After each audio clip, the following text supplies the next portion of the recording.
Muito bem, vamos para a nossa primeira aula do curso de Cálculo Diferencial Integral, do curso de Limites. Vamos tratar da noção intuitiva de limite, esse conceito fundamental do cálculo diferencial integral. Eu me arriscaria a dizer que, do ponto de vista teórico, trata-se do conceito mais importante, porque os outros dois conceitos fundamentais, a derivada e a integral, são conceitos definidos a partir de limite, ou seja, limite é a base de tudo. E por ser um conceito tão fundamental, tão importante e que de certa forma vai de encontro a tudo que nós aprendemos de matemática elementar, eu vou tratar esse conceito de uma maneira muito cuidadosa. A princípio, vamos fazer uma abordagem informal, apelando para a nossa intuição, e a partir de um exemplo, vamos construir o conceito de limite. É uma discussão que nós vamos fazer que, inevitavelmente, nos conduzirá à noção de limite. E a função que eu escolhi para trabalharmos, né, para desenvolver essa ideia, é essa que está na sua tela, né? A função f de x igual a 2x ao quadrado menos x menos 1 sobre x menos 1. Trata-se de uma função racional, ou seja, a divisão entre dois polinômios. E para trabalharmos com uma função desse tipo, devemos ter um certo cuidado. A presença da variável x aqui no denominador é motivo de preocupação, porque nós sabemos que não existe a divisão por zero. Você não pode dividir um número por zero. E como o x, a princípio, pode assumir qualquer valor, é possível que para um determinado x, quando você substitua ali naquele denominador, você encontre zero. E aí é problema, ok? Então, em toda a nossa análise, nós devemos excluir o valor de x que torna aquele denominador igual a zero. Então, a primeira preocupação que nós devemos ter é fazer uma imposição aqui. Esse denominador, x menos 1, ele tem que ser diferente de zero, né? Então, nós temos que fazer esta imposição aqui, ó, x menos 1, obrigatoriamente tem que ser diferente de zero, independente do que a gente vai fazer com essa função. Isso nos leva a uma restrição para o x. O x não pode ser 1.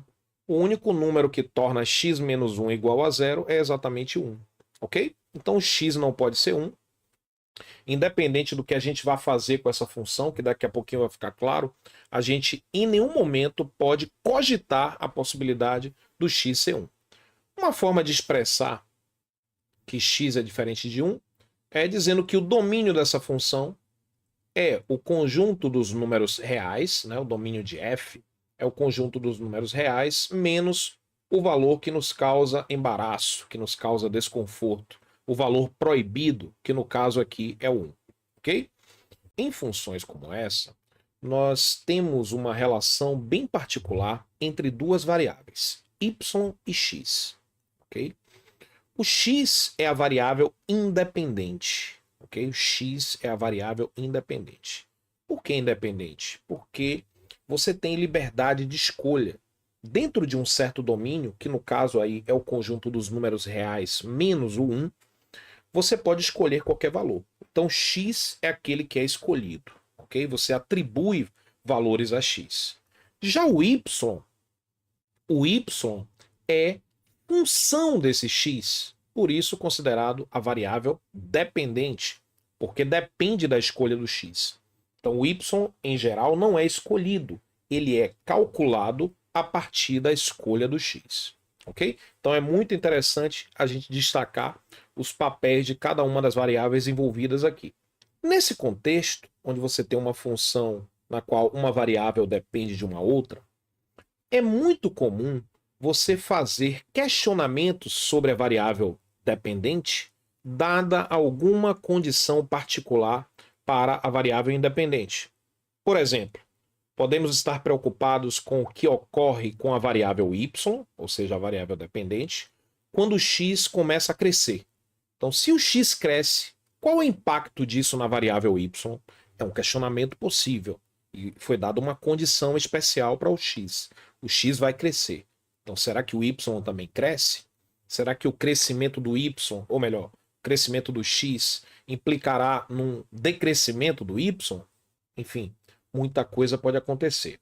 Nesse contexto aqui, que é o contexto de limites, que é a ideia que a gente quer introduzir, surge um questionamento natural. Existe um valor ali que é proibido no domínio. O x não pode ser 1. Então a questão que surge aqui naturalmente é a seguinte. Bom, já que o x não pode ser 1, o que vai acontecer com o y, o f de x, quando o x começa a assumir valores próximos de 1? Então, tem um valor que é proibido, eu vou fazer com que x assuma valores bem próximos do valor proibido, na expectativa que isso gere algum comportamento interessante para a variável y, ok? Então, essa é a questão que nós vamos abordar. Já que o x não pode ser 1, vamos fazer com que x assuma valores próximos de 1. E aí eu vou destacar o nosso objetivo. O que é que vamos fazer com essa função aí? Objetivo: vamos estudar o comportamento de f de x quando x assume valores próximos de 1, ok? Bom, a gente sabe que a função que foi dada é a função f de x igual a 2x ao quadrado menos x menos 1 sobre x menos 1. E a nossa proposta é trocar esse x ali por valores próximos de 1 para ver o que é que vai acontecer com f de x, com y. E aí, olhando para essa expressão, aparentemente complicada, né? Tem uma divisão ali, tem que elevar ao quadrado, tem que fazer um monte de contas, né? Quando você escolher um x específico. Será que há uma forma de simplificar essa expressão para que isso também simplifique os nossos trabalhos? Será que essa função admite uma sentença mais simples que a represente dentro do domínio dela? Bom, vamos fazer aqui então uma conta. Essa conta que eu vou fazer, inclusive, eu não vou justificar agora, porque eu não quero me desviar do objetivo, certo? Mas não se preocupe, porque é o tipo de conta que nós vamos fazer tantas vezes e será explicada no momento adequado. Então, pode confiar que esse tipo de fatoração vai ser muito utilizada em nosso curso.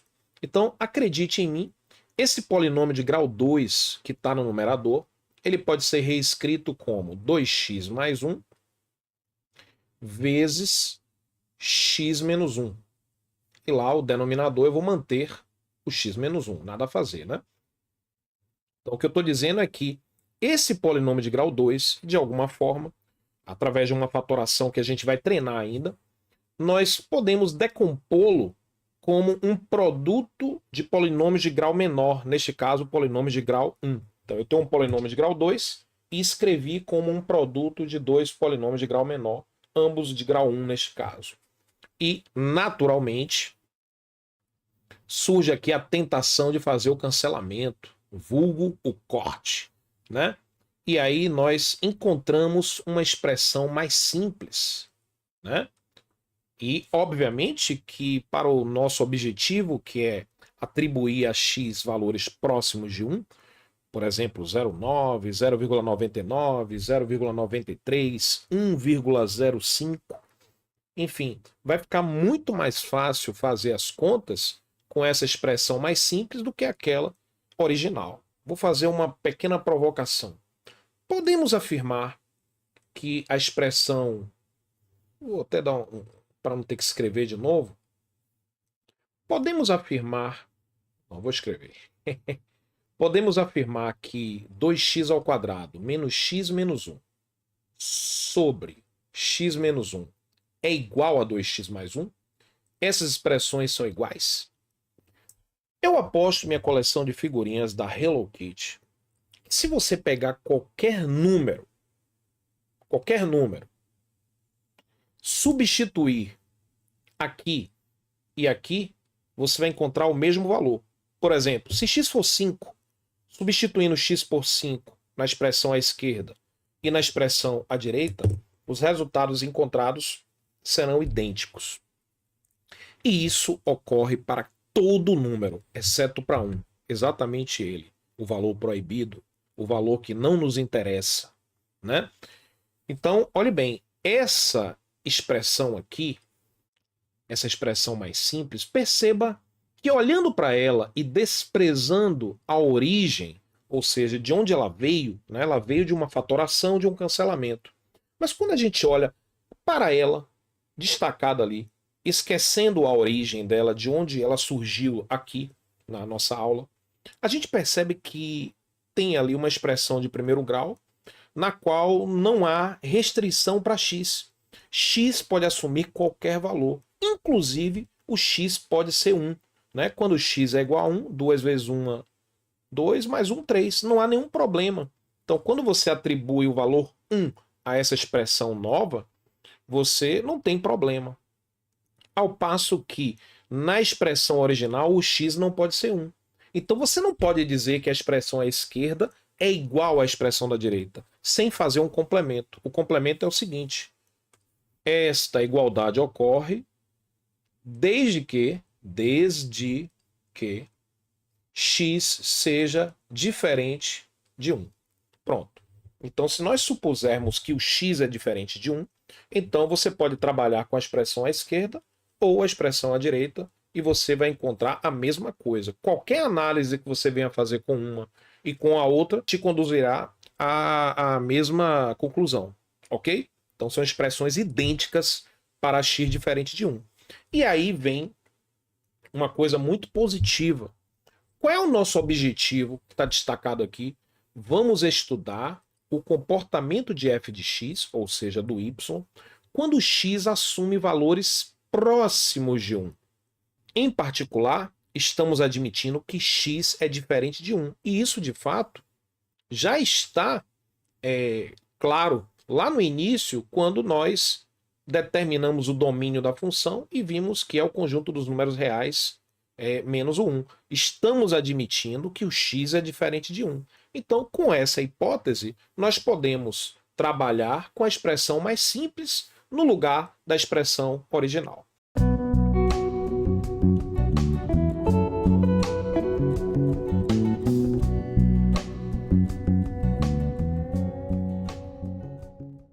Lembrando que a função em questão é a função y. Agora eu posso dizer que o y é 2x mais 1, né? Esquecendo aquela expressão original mais complicada.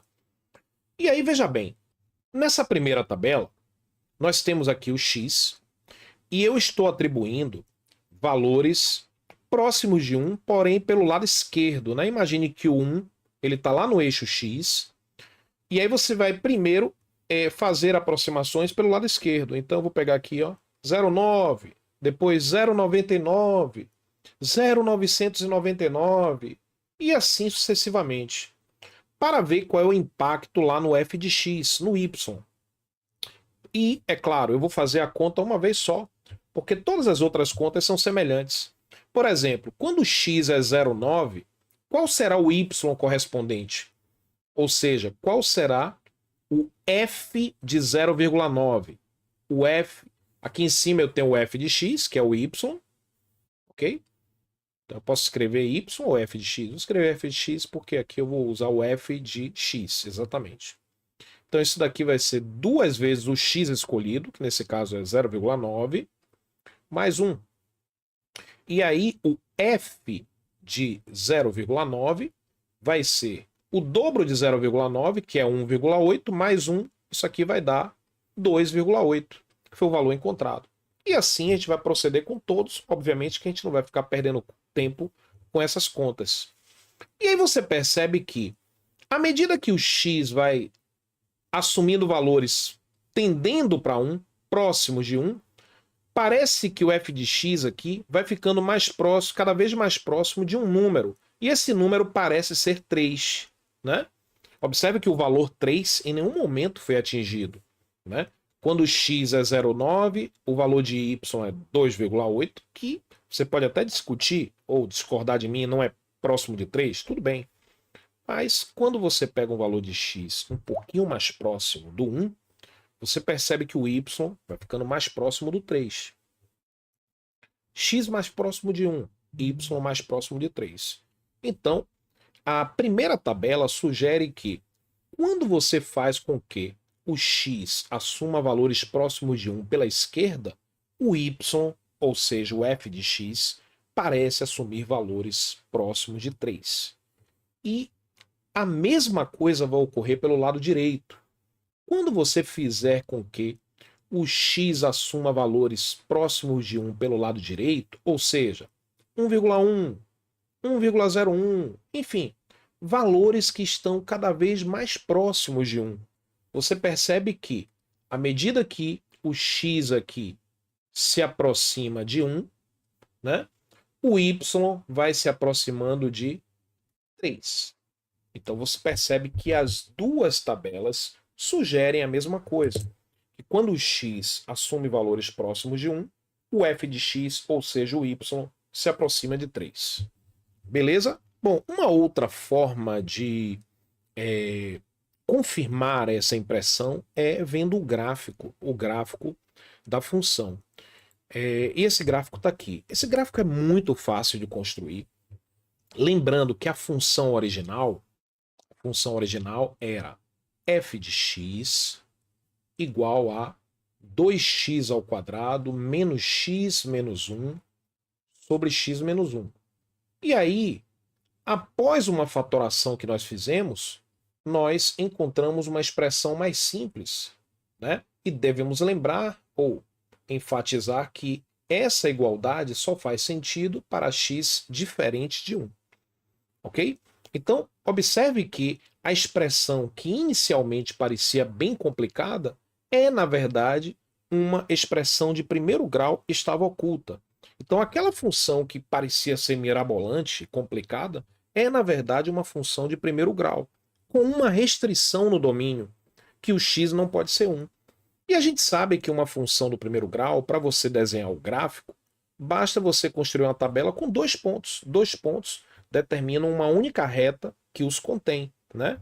Toda função do primeiro grau tem como gráfico uma reta, né? Então você pode fazer uma tabelinha aqui, rapidamente, x e aqui o y, né, que é o f de x. Então, por exemplo, eu posso pegar aqui x igual a 0, e aí qual vai ser o y quando x é 0? Vamos lá, calcular o f de 0.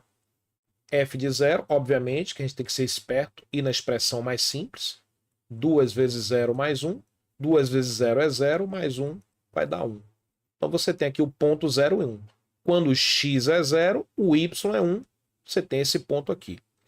Bom, eu posso atribuir a x, por exemplo, o valor 2, 3, 4. E aí eu vou fazer uma pequena provocação aqui.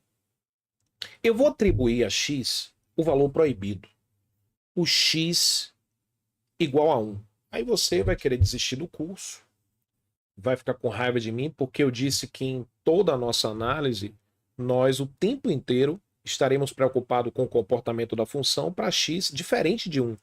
Mais precisamente para x diferente de 1 e próximo de 1. E agora o cara vem e coloca ali x igual a 1 na tabela para fazer o gráfico. Beleza, eu vou fazer isso.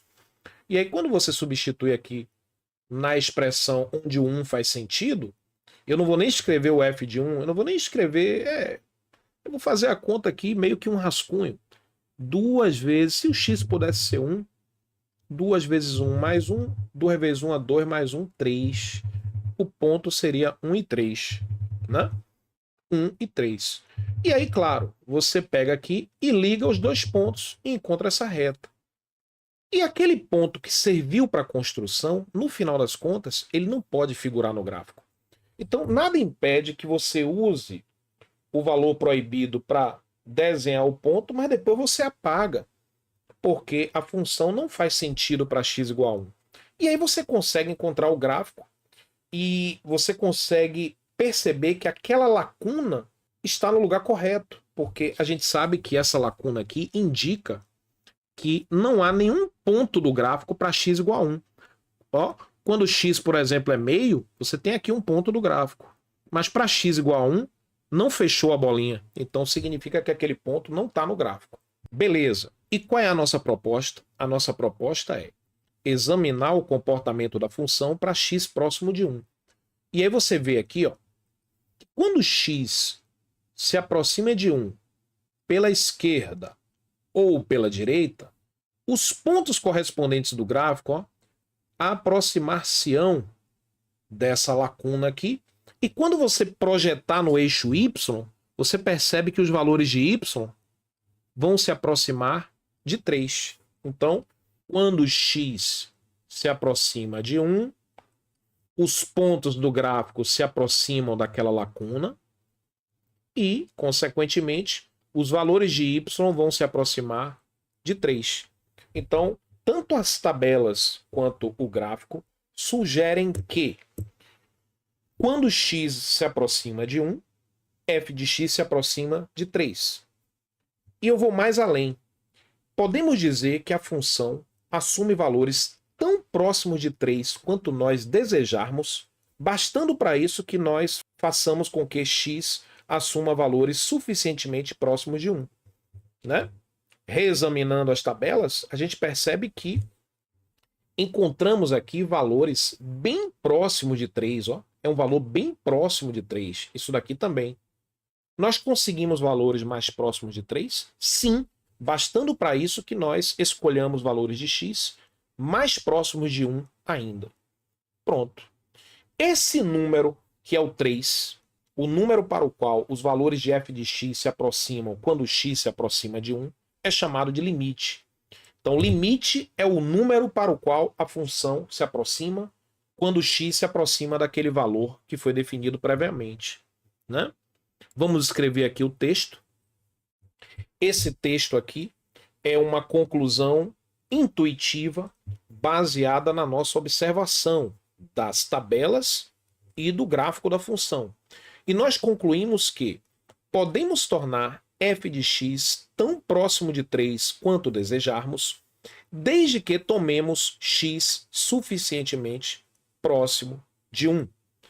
E agora vamos atribuir um símbolo. Esse número, que é o número para o qual a função se aproxima, vamos chamar de limite. E vamos escrever o seguinte, que o limite... Saiu feio, vou escrever de novo, para mudar a cor da caneta. O símbolo que vai estar associado a esse texto aqui é o seguinte, que o limite da função que foi dada no início,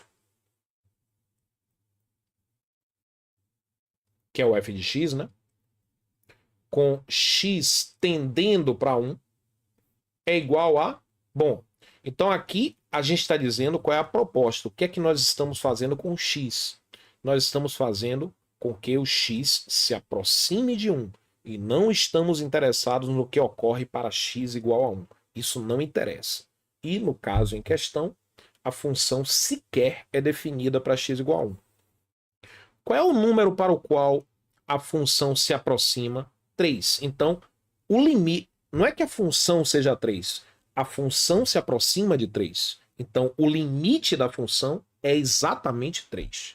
Então, o limite é o número para o qual a função se aproxima.